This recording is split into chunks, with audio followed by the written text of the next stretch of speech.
mató a Cuauhtémoc y plantó la cabeza en un palo frente a la choza que le habían construido para descansar en la noche. Isabel de Moctezuma, no se conoce nada de ella, un personaje absolutamente histórico. Existe la familia Cano Moctezuma en España, existió la hija Leonor Cortés y Moctezuma, hija de Cortés y de ella, avalada con una, reconocida como una bula papal, educada en un convento en España. No existen los libros de historia, a pesar de los festejos, de los bicentenarios, etc. Después de Isabel de Moctezuma me toca interpretar el papel de María Estuardo, reina de Escocia, que pelea contra su prima hermana Isabel I de Inglaterra para mantener la religión católica en Escocia, porque Inglaterra quería dominar ideológicamente a Escocia, estamos hablando del siglo XVI, y quieren imponer la religión anglicana, la religión protestante. María Estuardo se resiste, la decapita su prima hermana Isabel I de Inglaterra. Después viene dos personajes muy interesantes también del siglo XVI, que son Sor Juana Inés de la Cruz, y bastante conocida y reconocida afortunadamente, la tenemos en los billetes de 200 pesos o 100 pesos. Pero, y sabemos que fue una monja erudita, que fue una mujer que escribió cosas textos, poemas muy feministas, sobre todo para esa época. Y me ha tocado interpretar otro personaje contemporáneo a Sor Juana, prácticamente desconocido porque se le ha catalogado como leyenda. En 1621 llega a Acapulco, desde Manila, Filipinas, la nao de China, que traía todo tipo de cosas, de seda, porcelana, té, etc., pero también vendían esclavos. Un marqués de Puebla, el marqués de Gelbes, y su esposa no tenían hijos, se les ocurrió comprar un esclavo chino, muchachito que viniera a ayudar en la cocina, a barrer, cargar las canastas del mercado, etc. Y lo mandan, ya pagado el esclavo, pero un trayecto de varios meses, 3 o 4 meses de Filipinas hasta el puerto de Acapulco. Jesuitas reconocen que ese esclavo realmente es una niña que viene disfrazada de niño, le cortan el pelo, la visten con pantalones, etc., pues para tratar de evitar algún abuso en contra de esa niña por parte de todos los hombres que estaban en una embarcación muy reducida, la décima parte de este escenario durante meses. Llegan a Acapulco, va una ama de llaves en una carroza de caballos por el muchachito chino esclavo, lleno de liendres, no se había bañado en 4 meses, llegan a Puebla y dicen: lo primero voy a bañar a este muchachito. Oh sorpresa, es una niña. Los marqueses la adoptan, la educan en un convento, se vuelve una beata milagrosa, sanaba a las mujeres, a los hombres se volvió sanadora. Dicen que hablaba directamente con la Virgen y con Jesús en un tono que a los confesores de ella les parecía ofensivo, porque le decía a la Virgen María, está todo recuperado por sus confesores, y hay libros sobre esto. Catarina de San Juan se llamaba, y nosotros la conocemos popularmente como la China Poblana. China porque venía de China, y Poblana porque llegó a Puebla. Y ese personaje, Catarina de San Juan, la China Poblana, que consideramos que no era un personaje histórico, sino una leyenda, los mexicanos, a pesar de que están todos sus datos biográficos, etc., se vuelve la responsable de nuestro traje nacional, el traje de China Poblana, y de nuestro platillo nacional, el mole poblano. Catarina de San Juan le decía a la Virgen María: óyeme, ¿qué le pasa a tu hijo? Me manda a trabajar, tengo que atravesar ríos para ir a curar a otras poblaciones, a otras aldeas. No, ni siquiera un ángel me manda para que me levante las enaguas a la hora de atravesar los ríos. Dile que o me ayuda a tu hijo para que yo le colabore, o ya no voy a trabajar para él. En ese tono, los sacerdotes, los confesores, todo eso no es posible, es una hereje, etcétera, etcétera. Cuando muere Catarina de San Juan, el cuerpo, el velorio con el cuerpo presente, dura 3 o 4 días por la fila de gente que venía a tocarla, a llevarse alguna reliquia, porque la consideraban una santa. Hoy en día, una historiadora de la Academia Mexicana de la Historia, Gisela von Webster, escribe un librito, Catarina de San Juan, la China poblana de México, y dice: en toda la época del virreinato, 300 años, hubieron 2 mujeres en México que se destacaron por su gran capacidad intelectual: Sor Juana Inés de la Cruz y Catarina de San Juan, la China poblana. Me conmueve tanto porque una mujer que fue vendida varias veces como esclava desde su temprana niñez, que recordaba que venía de la India. El mole poblano es un esfuerzo de su parte, en su memoria de gusto por recrear el curry de la India. Empezó a usar especies dulces que nosotros usábamos para la cocina española, para los postres, la canela, el clavo de olor, el anís, etc., tratando de espesar el moli prehispánico, que era un chile molido simplemente, muy aguado, espesándolo con pan frito, con almendras, etc. Y surge este platillo del mole poblano por parte de una de las mujeres con la mayor capacidad intelectual de su época. No se sabe nada de Catarina de San Juan. Después vienen varias mujeres ya en el siglo XVIII, siglo XIX, desde la corregidora de Querétaro, que participa en el movimiento de independencia, también ayudando a los centavos, al cura Hidalgo, y viene un personaje del que quiero ahondar un poco, porque sin esa mujer no hubiéramos estado sentadas nosotras aquí el día de hoy.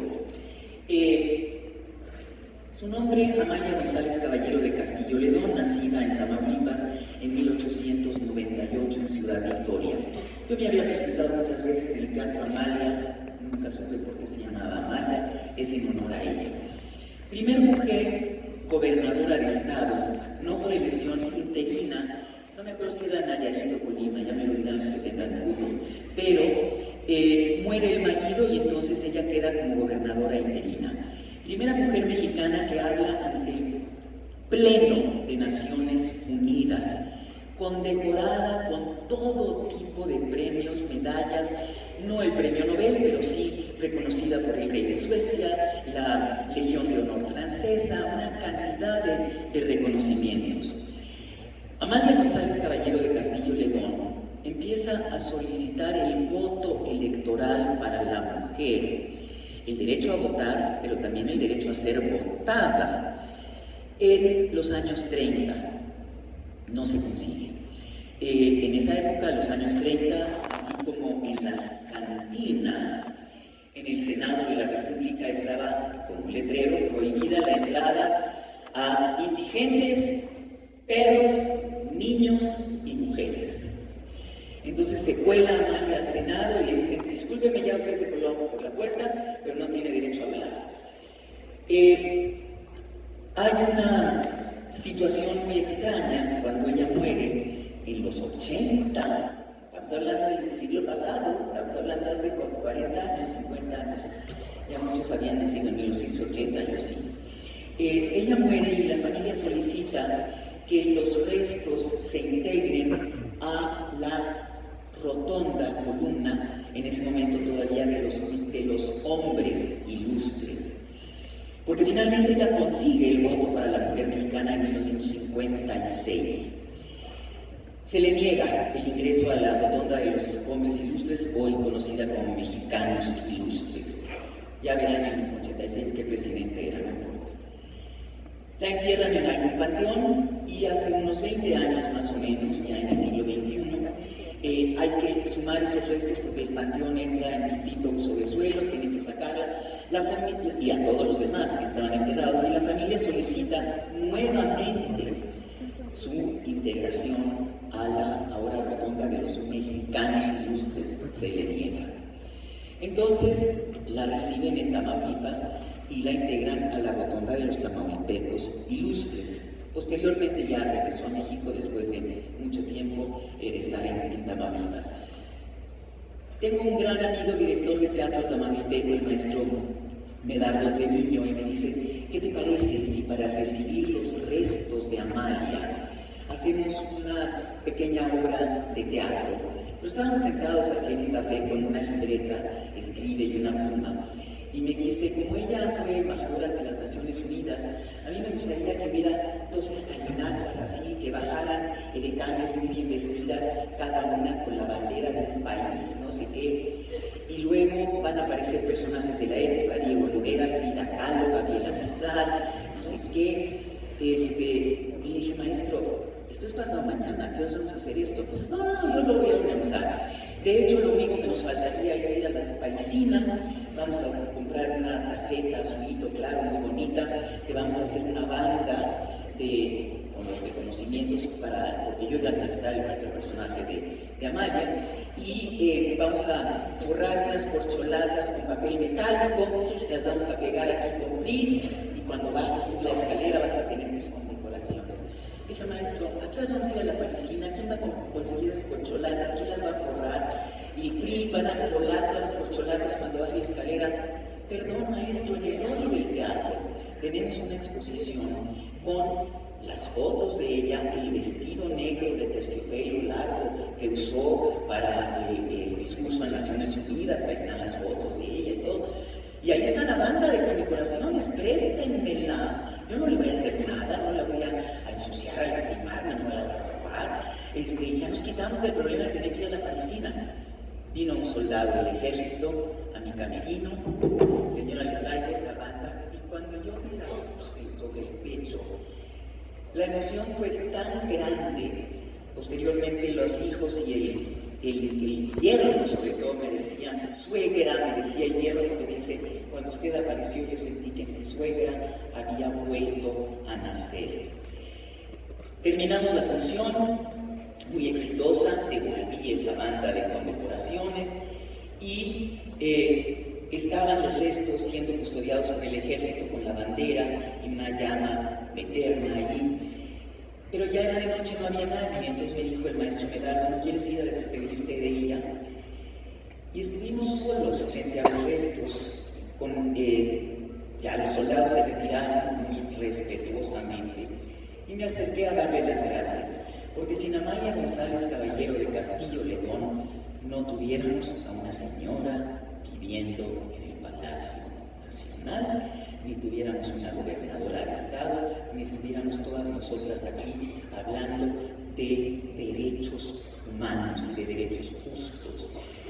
De modo que estos personajes para mí han sido muy, muy inspiradores, y me han de alguna manera heredado la responsabilidad de seguir apoyando sus proyectos, sus iniciativas, sus ideas a través de mi trabajo. Estamos en una obra de teatro, como mencionaba antes, que vinimos a presentar aquí hace un año y medio, y yo le he agregado a mi cosecha. Yo me di cuenta hace muchos años que en la televisión nadie leía los guiones porque todo es con apuntador, y entonces ni el director ni los demás actores sabían realmente lo que estaba escrito. Entonces yo alteraba todos mis textos para traer el agua a mi molino. Y entonces ya tenía yo un apuntador ahí de origen yucateco, don Luis Sánchez Rosado, que llegaba muy temprano a leer el periódico, y entonces entraba yo a su cabinita de este tamaño y me decía, cerraba el periódico y me decía, ¿para qué vas a cambiar? Y dice yo, mira, no vamos a decir esto, vamos a decir esto, etcétera, etcétera. Y yo recuerdo que en Mirada de Mujer, por ejemplo, tenía yo una discusión con mi mamá después de que había corrido el marido infiel de la casa, y me decía, María Inés, pero haces muy mal en desbaratar tu familia, porque la mujer está hecha para aguantar, para obedecer, para callarse. Y yo le agregué, por supuesto, en mi cosecha, ¿según quién, mamá? ¿Quién estableció eso? ¿Quién lo dijo? ¿Dónde están esas leyes que nos ponen en segundo término? En esta casa no es así. Posteriormente, en alguna gira de teatro, conviví en la misma habitación de hotel con una actriz, no voy a mencionar su nombre, un poco mayor que yo, muy querida, y apagamos la luz, se durmió, yo estaba lavando los dientes y escucho que ella ya, con las luces apagadas, sollozaba. Y digo, ¿qué te pasa, mi vida? Dice, es que cuando no estoy en la casa, mi ex marido, al que yo conocía muy bien, entra, arrasa con el refrigerador, pero se lleva las cazuelas de frijoles a comer frente a la televisión sobre mi cama. Encuentro las cazuelas abajo de la cama. Está mi hija, nuestra hija, no la hija de ellos, pues con una persona que la cuidaba, pero está sola, sin la mamá. Y estoy aterrada de que este hombre entre a mi casa cuando yo no estoy. Le digo, ¿pero por qué entra? ¿Por qué no cambias las chapas? ¿Por qué le tiene la llave? No, pues es que no me ha atrevido, es el papá de mi hija. Era otra época. Viene la telenovela Todo por Amor. El marido ya me engañó con mi propia peluquera del salón de belleza, ya está embarazada la señora. Tengo una cita con ella en la novela, donde yo la cacheteaba en público a la otra, que era mi amiga, además, el personaje. La escena era en un restaurante de verdad, el Prendes, en la Ciudad de México, donde van muchos políticos y todo.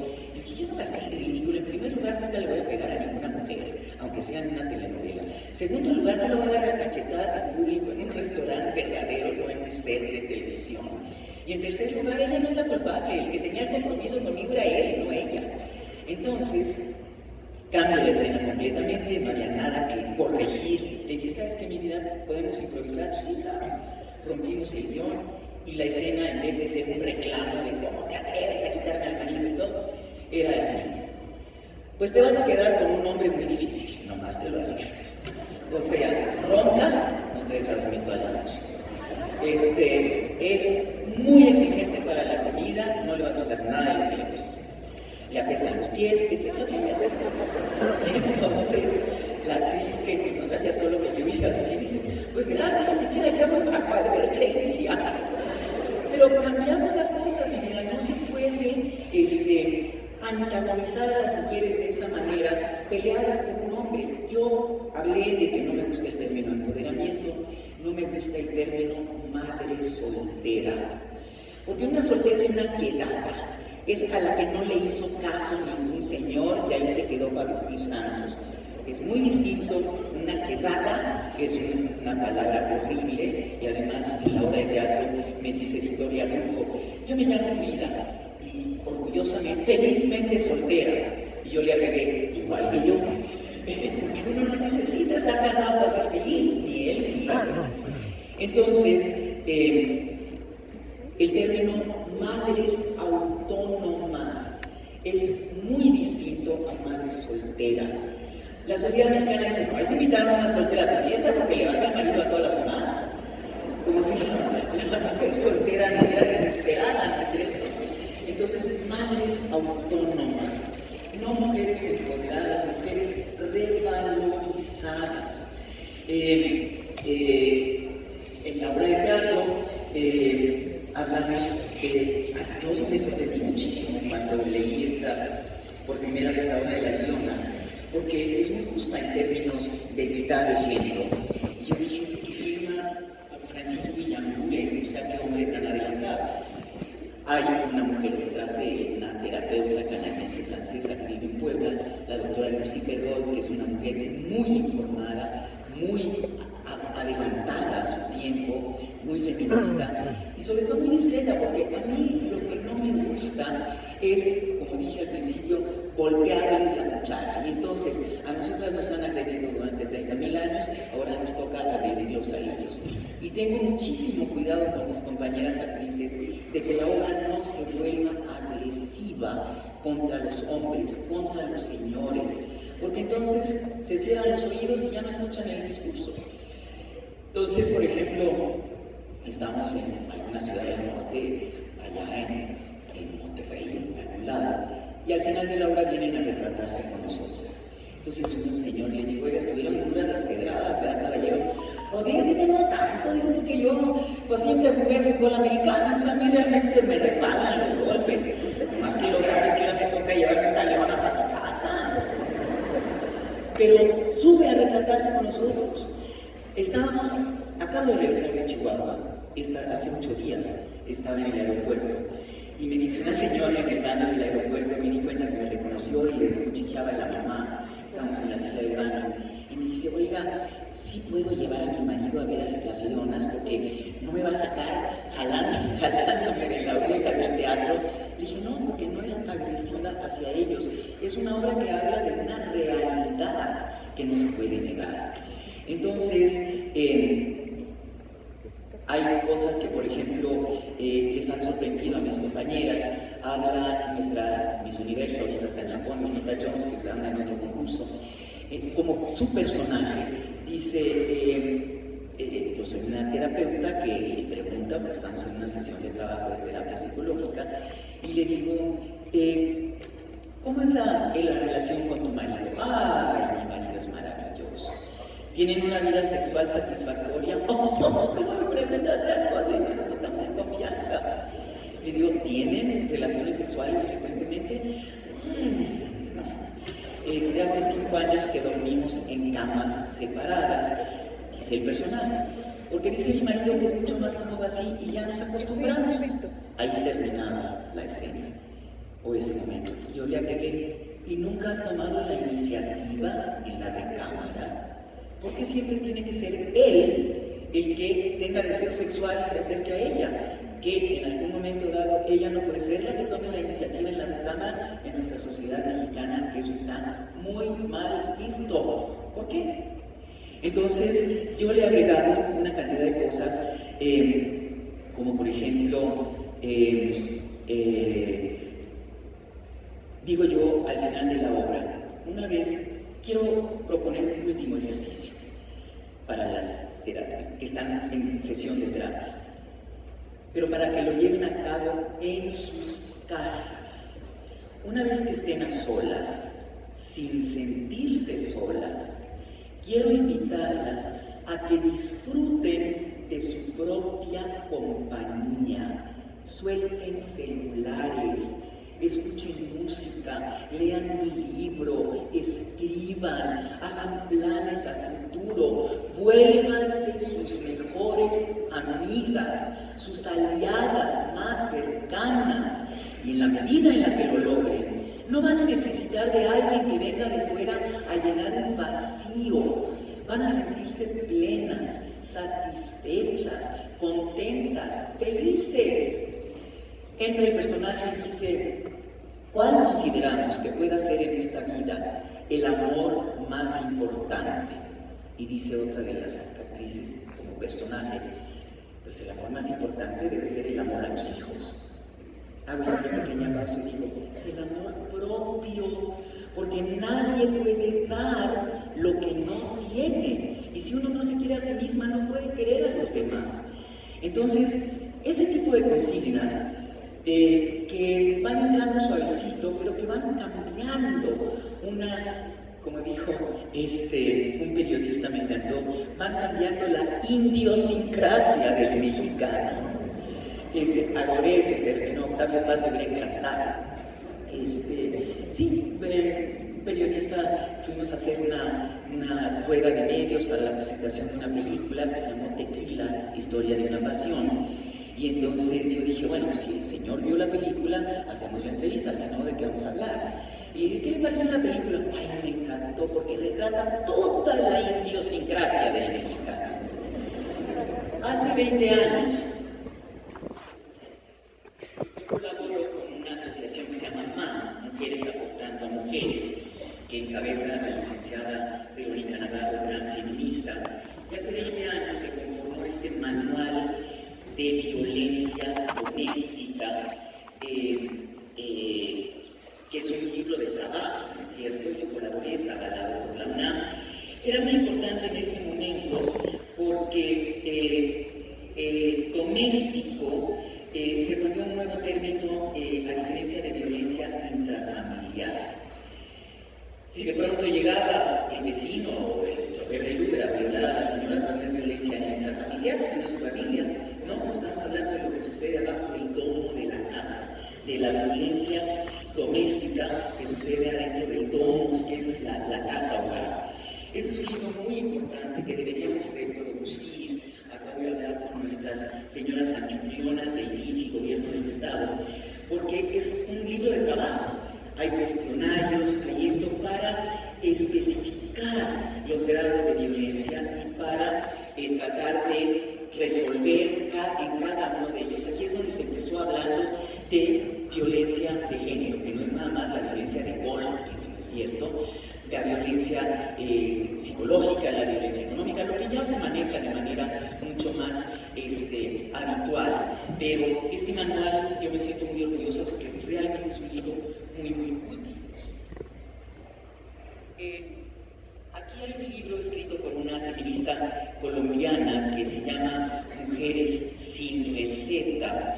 Me voy a permitir leer algo muy brevemente que escribe ella, si es que lo encuentro aquí, en donde habla de lo que estamos viviendo hoy en día, que son las tendencias recientes sobre el concepto de familia. Dice, el tema de familia, género y violencias ha cobrado espacios significativos como consecuencia de las luchas de gremios que se han dedicado a la causa humanitaria por la igualdad y la equidad. Pero esto no es suficiente y por eso es necesario continuar trabajando por la deconstrucción de paradigmas que influyen en dichos temas. La familia se ha transformado y con ella todo el sistema social, por la misma naturaleza dinámica de dichos sistemas. Igualmente, la reivindicación de los derechos de las mujeres, la inclusión de la perspectiva de género en los procesos y las olas feministas han sido un detonante en las transformaciones que ha afrontado la familia. De esta manera, los criterios presentados anteriormente permiten observar características de lo masculino-femenino, reconociendo que existen modelos que influyen, pero que van cambiando, permitiendo así nuevas formas de sociabilidad, las cuales responden a lógicas distintas y distantes de las recetas tradicionales. Mi mamá, por ejemplo, se divorció de mi papá cuando yo tenía 3 años de edad. Ellos nunca se pelearon, siempre se llevaron bien, pero cuando yo cumplí 6, 7 años, mi mamá se casa con un norteamericano. Y esa primera Navidad llega mi papá a las 6 de la tarde a la casa de ellos, donde yo vivía con mi mamá y su nuevo marido, a llevar los regalitos de Navidad para sus hijas. Abre el padrastro norteamericano y le dice, no, pues no les va a entregar los regalos de Navidad a sus hijas aquí en la calle, en la banqueta, en la puerta de la casa. Pase, ¿dónde va a cenar usted? No, pues yo me voy a un restaurante chino por allá, no me importa. No, pero pues somos una familia. El norteamericano tenía otro concepto, que estamos aquí hablando de una familia mucho más integrada. Y desde ese día mi padre cenó con nosotros, con sus hijas, en la cena navideña con el nuevo marido de su primera mujer. No importaba eso porque somos gente inteligente, no somos gente visceral. Y cuando ese norteamericano lamentablemente falleció y dejó 2 hijos de él, mis medios hermanos, mi papá les dijo, ustedes han perdido a un padre, pero no por eso quedan huérfanos, porque para eso aquí estoy yo. Eso me parece un gran ejemplo de integración de esos nuevos modelos de familia. Aquí dice, los cambios que enfrentan las familias no deben ser considerados como la muerte o el caos de la propia familia nuclear tradicional, sino todo lo contrario, visibilizan la presencia de otras posibilidades. La importancia de esto es que asimismo las niñas, las mujeres y todos los miembros de la familia son considerados sujetos de derecho y libertades y no entes condicionados a un solo mandato. Así es y así debe de ser. Una amiga mía dice, acabo de encontrar todos mis papeles de la infancia, salió mi certificado de calificaciones de quinto de primaria. primaria, y ahí están todas mis calificaciones, historia, geografía y comentarios de la maestra. Te felicito, eres una niña muy obediente. Dice, yo me sentí a los 11 años orgullosísima. Hoy que lo vuelvo a leer, digo, ojalá hubiera sido menos obediente y más contestataria. Entonces dice aquí, estamos rompiendo aquí, la familia es dinámica, es intersubjetiva y por ende no puede ser instalada en un esquema rígido y uniformado. Si esto se llega a entender, es probable que los paradigmas de discriminación desaparezcan respecto de las diferencias en las decisiones de unos y otros. Me parece muy importante esto porque finalmente somos una sociedad en transformación. Estamos viendo, bueno, este podio integrado exclusivamente por mujeres a su momento es una prueba de ello. Estamos hablando de que hace un mes escaso, en el Festival Internacional de Otoño de Matamoros, Tamaulipas, volvimos con el maestro Gerardo Treviño y yo a presentar una obra sobre Amalia González Caballero de Castillo Ledón, la gran liberadora de la mujer del siglo XX en México. Y de veras se me llenaba el cuerpo de entusiasmo y se me llenaba la piel cuando yo repetía, porque están sus discursos, ¿no es cierto? La primera intervención en el Senado de la República, donde decía, ni me siento, ni me callo. Entonces, son los precedentes que tuvimos nosotras, mujeres mexicanas, desde el siglo XX y anteriormente a eso, para tener como resultado esta sociedad mucho más plural, mucho más integrada, en donde hay mujeres en puestos de dirección popular, incluso el más grande, que es el de la Presidencia de la República, una mucha honra, que bueno. Ahora, al mismo tiempo que se publica ese libro de la violencia doméstica, conozco a este feminista hombre norteamericano que escribe este libro que dice, está esto avalado por la coalición en el estado de Indiana, en Estados Unidos, en contra de la violencia doméstica. Un libro muy extenso, muy extenso, pero para los hombres, dedicado a los hombres. Y es muy importante que desde el punto de vista de un hombre se traten todos estos mismos temas, pero dentro de ese esquema de pensamiento y esquema educativo que recibieron los hombres durante el siglo XX. Un libro también muy importante que habría que traducir, etc. Hemos intercambiado actrices la obra, y yo, como les dije, soy muy puntual en las cosas que se dicen. Y entonces una de las escenas de la obra es una de las personajes está dando una clase de francés en línea a una persona que no aparece, que está en la computadora y nada más. Y esa persona, ese señor, se quiere pasar de listo. Entonces dice, ¿cómo le va, señor Reinaldo? ¿Me escucha bien? Y entonces dice, claro, te puedo hablar de tú con mucho gusto. Sí, ¿cómo no? Te puedo decir rey, con mucho gusto. No, tampoco te voy a decir mi rey, tal Reinaldo, ¿no? Y entonces Reinaldo se pasa de listo y la maestra en línea le dice, mire, señor Reinaldo, sus 50 minutos acaban de terminar, y le cuelga a esta porque él lo único que quiere aprender en francés son frases sexuales, insinuosas, etc. ¿Quién sabe qué? Entonces se ofende la maestra, le cuelga, y Ana Patricia Rojo dice, pues como decía, pues, ¿qué le pasa?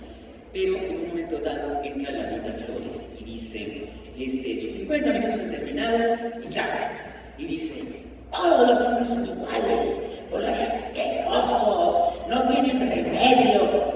No, Lalita, no pongas de tu ronco pecho mi cielo, porque ese no es el discurso que queremos oír. Ese es el empoderamiento de Laura Flores, entonces ahora lo usa para ofender a los demás. No se trata de eso.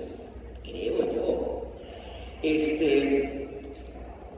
Digo yo, al final de la obra, una hembra por instinto se resguarda a sí misma para proteger a sus crías. Una leona por instinto no permite agresores dentro de su madriguera. Por eso, mucho cuidado con aquel león que pretenda pasarse de listo, porque la va a encontrar. Y pregunto al auditorio, ¿sí o no? Exactamente. Pero estamos hablando de pasarse de listo. Hay límites, ¿no es cierto? Hay comportamientos socialmente aceptados y otros que están socialmente repudiados.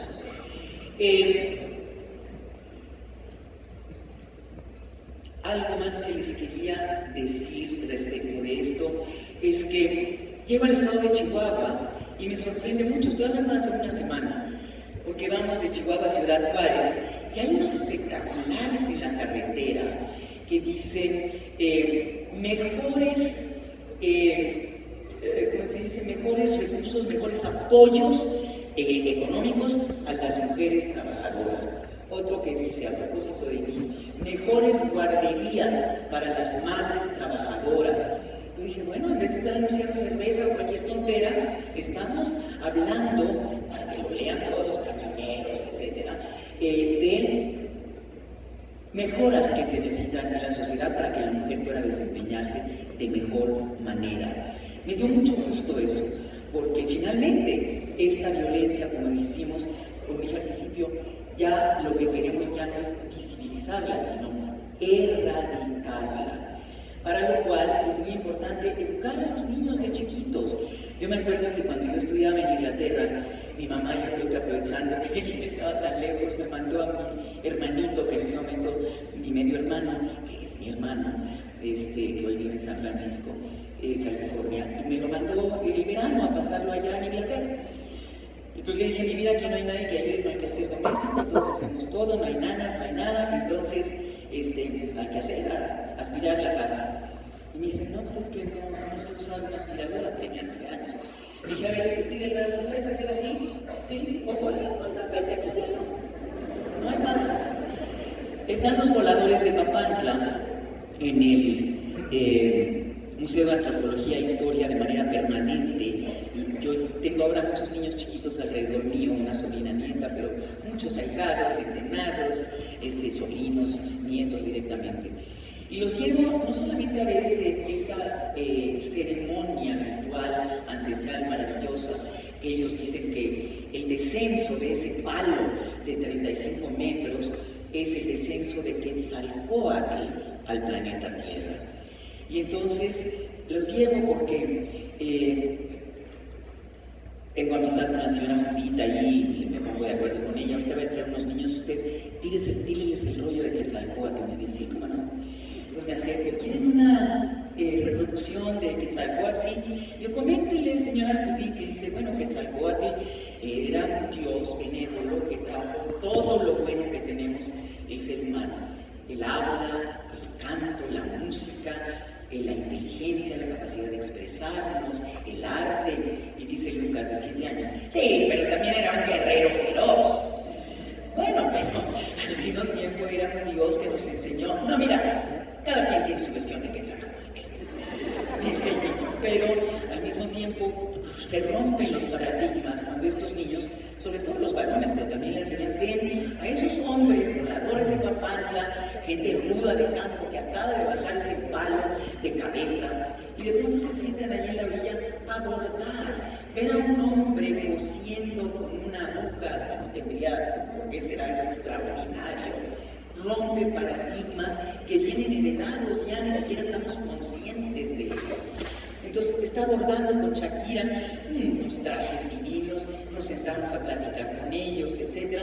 Pero el ver a un hombre bordando, a mí me parece que es un ejemplo de cómo la sociedad mexicana ha cambiado en el sentido de dividir los oficios, dividir las actividades por sexo, ¿no es cierto? Es indigno que un hombre entre a la cocina, pues va a volver un mandilón. Yo estuve casada muchos años con un indio de la India, donde es un país bastante machista en otros sentidos, pero en el sentido doméstico, el hombre va al mercado, el hombre cocina. Oye, pero ¿quién te enseñó a cocinar tan rico tu marido, mi vida? ¿Y cómo? ¿Y él por qué? Porque no tiene nada que ver el hecho de que sea un hombre el que entre a la cocina, no un chef de los de ahora, que son de puro libro de estudio, no heredaron la tradición gastronómica de su mamá, de su abuelita, etc. Entonces, todas esas comidas cocinadas por chef, yo a las pruebas me remito, yo busco mi mayora en la cocina y todo eso es muy sexista lo que estoy diciendo y es una broma, pero es muy importante que esos paradigmas se rompan y yo procuro hacerlo con los niños que tengo cerca, para que crezcan de otra manera. Vuelvo a mi obra de teatro Las Leonas. Dice uno de los personajes, María Patricia Castañeda, fíjate que mi hijo no llegó a dormir ayer al estar con la cocodrila esa que ni un huevecito sabe hacer. Y le dice Victoria Rufo, oye, pero ¿qué eres, suegra tan, ¿cómo se dice, tan agresiva eres? Tú eres la primera que incita al machismo con eso. Esas pequeñas reflexiones. Nadie está acusando al señor, no, simplemente ver como una suegra es una de las primeras que promueve el machismo, defendiendo a capa y espada al hijo varón, etcétera, etcétera. Dice Victoria Rufo, y me parece tan chistoso, dice, pues yo no tengo nada de leona. A mí mis hermanos me han visto la cara de idiota siempre y nunca he sabido luchar por lo que me corresponde. Ella y yo hicimos esta telenovela hace 42 años, entonces le digo, bueno, y en ese caso no sería entonces el momento de volver a ser la fiera. Y aplaude el teatro porque pues estamos haciendo alusión a la novela, pues estamos hablando de que se defienda como fiera de sus hermanos varones que siempre la han hecho menos. Dice, mi mamá siempre me decía, atiende a tus hermanos, hazles desayunar, lávale la ropa, recoge la recámara. Y dice Victoria, pues que no tienen manos. Entonces, esos pequeños detalles que se van escuchando de manera simpática, de manera hasta chistosa, pero van calando en el subconsciente del mexicano. Creo que eso va transformando poco a poco nuestra idiosincrasia, que ya es nuestra palabra consentida. Me preguntó Ana Patricia Rojo hace un par de días, ¿por qué te pusiste el nombre artístico Aragón? Yo también soy Espinosa, no Espinosa de los Monteros, pero Espinosa con Z. Y yo dije, ¿por qué Espinosa? Suena mucho espinas. Me dijo el papá, no, hay que buscar un nombre, porque además él, también actor y compositor, José Ángel Espinosa Aragón.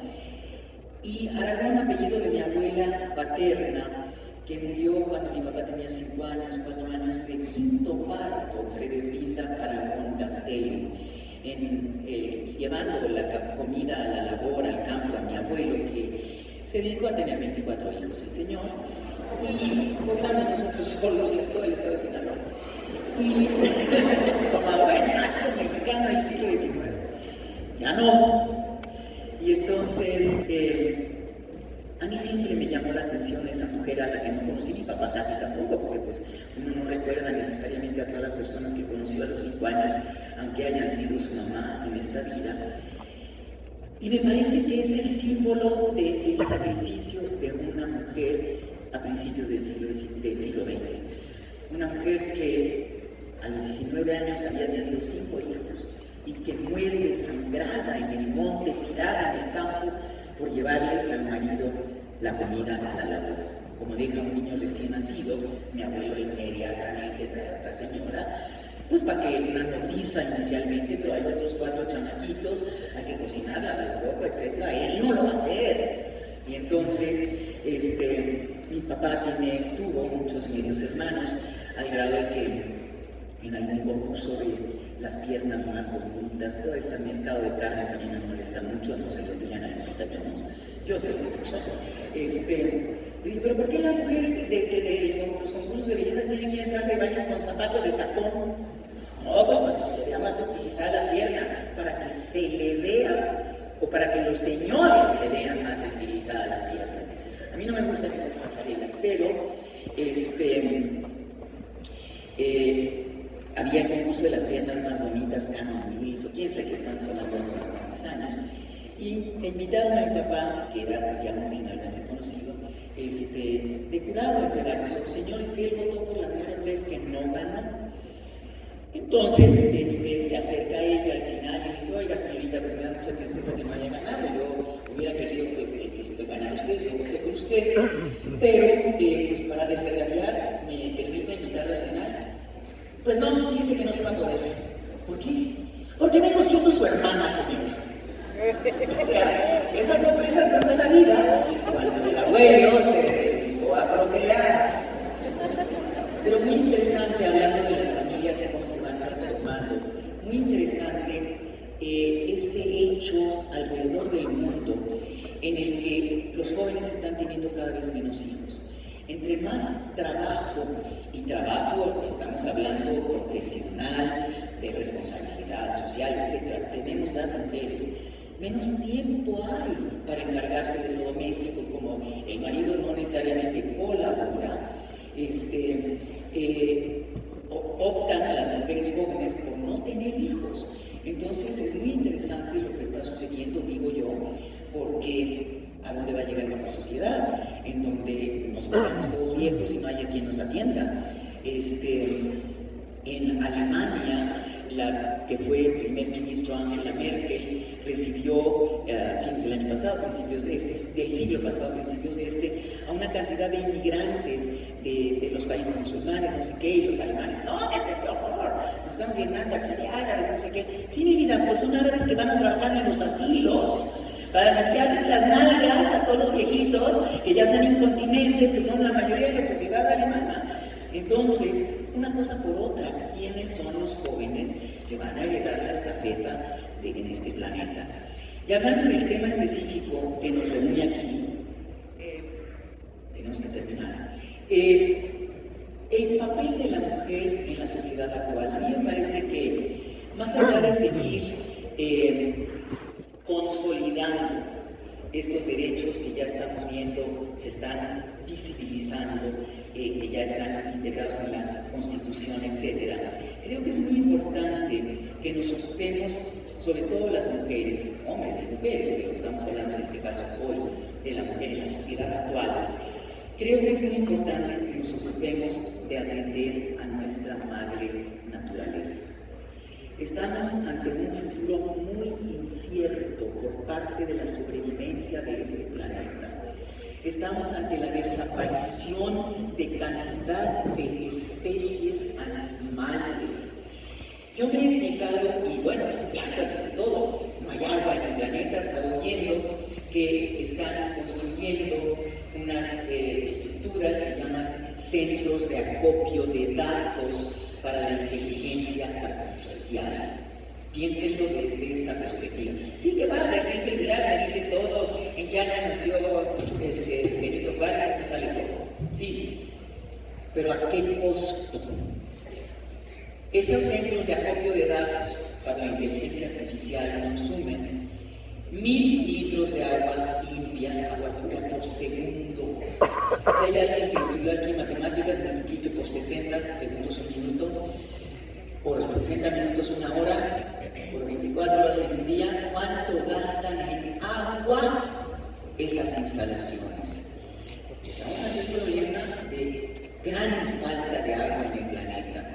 No solamente sequías, no solamente incendios forestales, sino desperdicio de agua. Y lo voy a decir públicamente: Hotel San Francisco, aquí en Tlaxcala, divino, muy lindo, Trata de que salga el agua caliente de la llave, que además echa un chorro la llave, por más que uno le trate de regular, y tarda 10 minutos en salir el agua caliente. Fui a la administración: oigan, tiene que hacer algo, poner una caldera más cerca o algo, no puede ser que uno desperdicie un chorro de agua limpia 10 minutos, pero literal con reloj, para que salga el agua caliente. O sea, tomen en cuenta el desperdicio.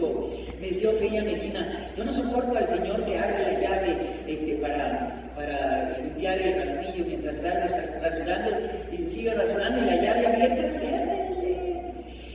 Tuvimos campañas de ciérrele,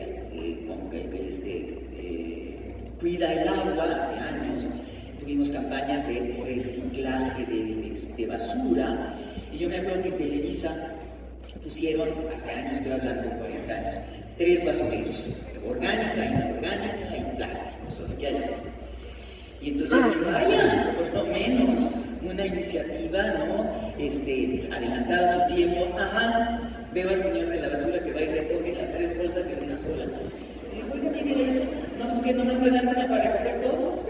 Entonces, esas iniciativas a medias, así, no sirven para nada. Necesitamos ser mucho más contundentes las mujeres. Y si se van a poner 3 bolsas, pues darle al señor de la basura 3 bolsas.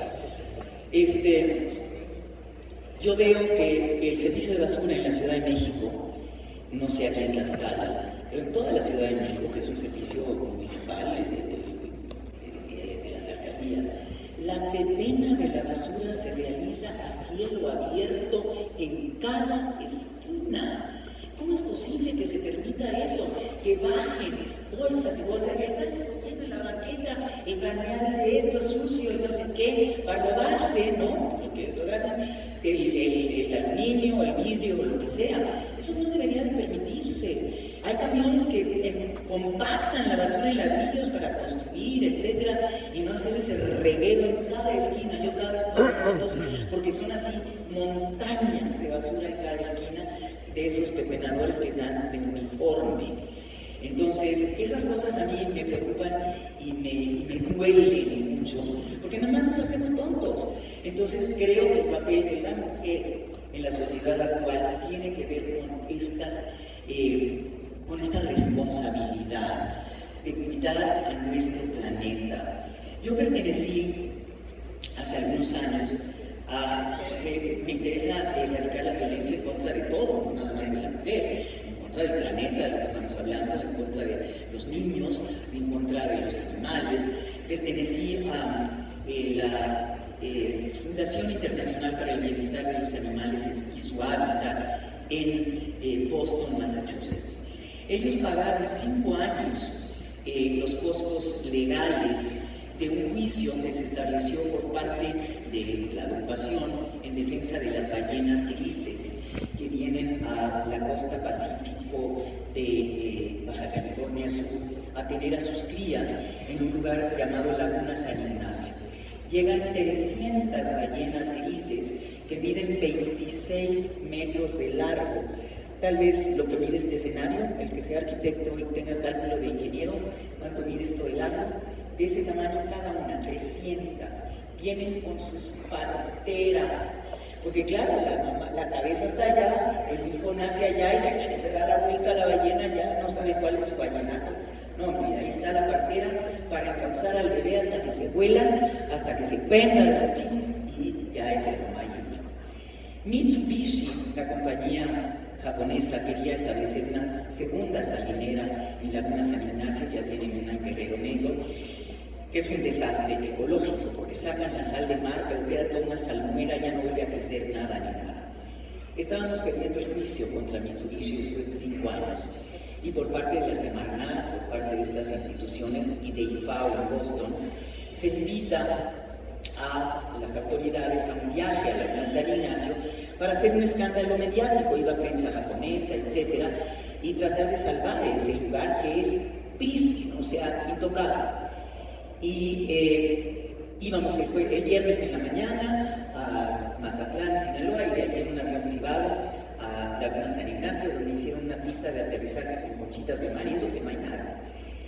Y el jueves en la tarde se ganó el pleito a favor de la laguna en contra de Mitsubishi. Ernesto Cedillo firmó una negativa a la solicitud de la segunda salinera, además con calidad de irrevocable. Entonces dijeron, bueno, ya hay que ir, ya se ganó el pleito. Yo dije, oigan, esta gente tiene 40 desayunos, 40 cáteres, 40 bolsitas de agua limpia para lavarse uno el diente allí. O sea, hay que ir ahora con unas cajas de sidra, ¿no es cierto?, a festejar el triunfo. Y fuimos. Iban entre otras gentes la directora del Zoológico de México y la Ciudad de México, María Elena Hoyo, iba uno de los hijos de Jacques Cousteau, Jean-Michel Cousteau, el avión privado era de Kennedy Jr., Robert Kennedy Jr., ahora ministro de Salud de Estados Unidos, etc. Y llegamos, y como ya no iban las autoridades oficiales, iba mi hija que quería ir, pero pues no había lugar para ella en el avión, pero Ya al haber ganado el pleito ya no hubo oportunidad de ir, fue María, que en ese momento tenía 5 años, 6 años. Y una ballena alrededor de la lancha, pero estamos hablando de una ballena del tamaño de este escenario y la lancha del tamaño de esa mesa. Y daba la vuelta. El ojo de la ballena de este tamaño lo teníamos así, las pestañas húmedas. Y dice Jean-Michel Cousteau, agarre a la niña de la pretina del pantaloncito porque la ballena la está llamando y se va a tirar al agua. La ballena vio un aura muy limpia en una niña y le está llamando para que juegue con su pequeño ballenato. Mi hija le metió mi brazo hasta aquí a la ballena, que no tiene dientes, son herbívoras, filtran el plancton del fondo del mar. Entonces tienen como esas, escobas para barrer de plástico, tienen unos filtros así en lugar de dientes, y quería que con el brazo le rascara y la ballena había así las fauces, pero pues es una cosa si el ojo era de este tamaño. Y entonces le rascaba a María con el brazo así, todas las demás lanchas aterradas viendo eso, y de pronto echaba la ballena en su respiradero de acá atrás, le tumba la cachucha, la gorra a María, y le digo, hijita, para limpiarle la cabeza, no, así quiero vivir, embarrada de mocos de ballena. Todo esto para decir que esas ballenas, que afortunadamente se salvaron, yo creo en el poder del más allá. Hoy en día, salen en el Pacífico del Norte unas 30, 40 ballenas grises. ¿Cómo se ponen de acuerdo? Se los pregunto a ustedes. Salen a la superficie, lo que voy a decir, defectan todas juntas, como conejos, son unos moloquitos de caca de este tamaño, los de conejos son caninos, todo esto es así.